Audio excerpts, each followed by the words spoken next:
বিসমিল্লাহির রহমানির রহিম। আপনাদের সামনে একটা ভিডিও নিয়ে আসলাম। ঈদ মোবারক। আজকে আমাদের কুরবানির ঈদ চলে গেল।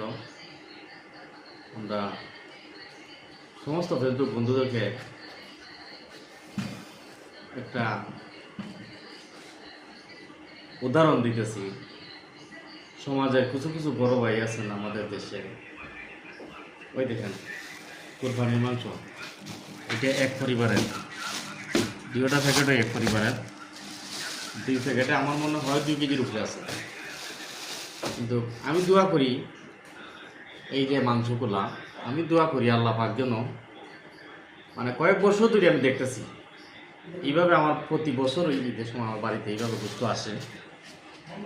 আল্লাহ যেন সবাইকে,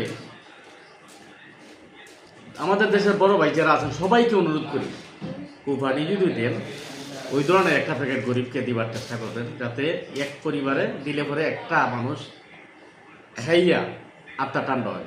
মানে সবাই চেষ্টা করবেন। আমিও আমার পক্ষ থেকে দোয়া করি, আমার জন্য দোয়া করবেন আল্লাহ যেন ভবিষ্যতে আমি যদি আমার মারাও যাই, আমার বাচ্চা কাচ্চা যেন যদিও ভবিষ্যতে আল্লাহ পাক কুরবানি দেয়, আমার বাচ্চা কাচ্চা পারে ভবিষ্যতে এইভাবে যেন একটা মানুষকে 1 কেজি পরিমাণ বা 0.5 কেজি পরিমাণ মাংস দেয়, যাতে 3 ঘর 4 ঘরে মাংস দিলে যাতে 3-4 জন 5 জন মানুষের পরিবার তারা যাতে খাইতে পারে। সবাইকে অনুরোধ।